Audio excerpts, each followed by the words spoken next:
Alors moi je m'appelle Émilie et j'ai 19 ans. Moi je m'appelle Sarah, j'ai 21 ans.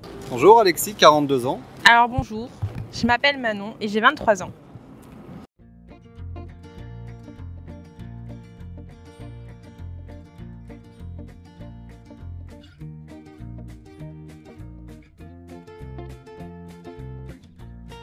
Je pense que ça dépend beaucoup des personnalités des personnes et aussi des personnes même dans l'éducation, que ce soit l'administration, que ce soit les profs, etc. en eux-mêmes, la manière, enfin les dynamiques qu'ils ont pour enseigner, pour apprendre, pour transmettre. Ils font des journées beaucoup trop longues.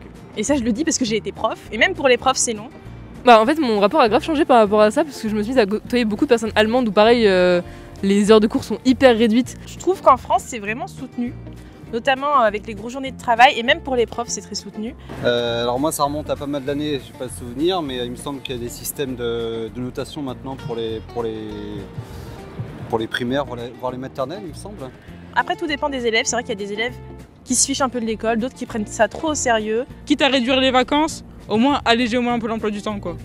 C'est compliqué pour eux parce que déjà ils sont en pleine phase où ils grandissent, ils se cherchent eux-mêmes, et c'est vrai que l'école des fois ça peut être compliqué pour eux.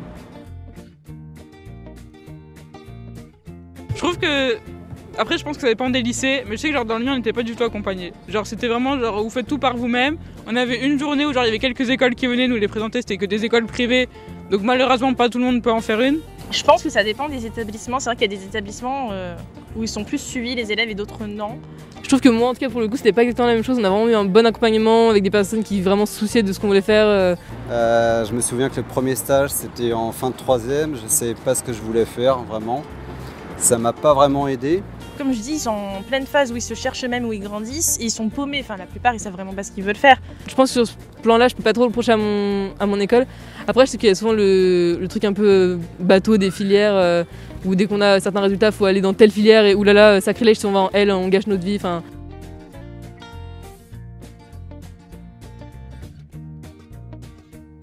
Bah déjà réduire les heures de cours parce qu'il y en a beaucoup.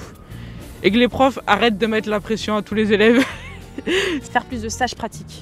Parce qu'on fait pas assez de stages, c'est pas possible de faire qu'un stage en troisième et c'est tout. Moi je dirais, ce serait plutôt sur le temps même pendant les cours.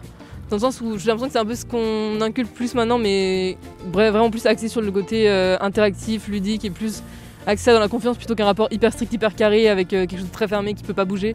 Souvent les profs sont stressés en disant aux élèves faut qu'on tienne le programme, faut qu'on tienne le programme, mais je pense qu'avant de tenir un programme, il faut vraiment tenir une progression et voir le progrès des élèves, parce que nous on les bassine en disant qu'on a un programme à finir, mais c'est vrai qu'il faut quand même voir eux comment ils avancent et les prendre en compte. Et peut-être juste une petite mention aussi pour faire plus attention aux inégalités.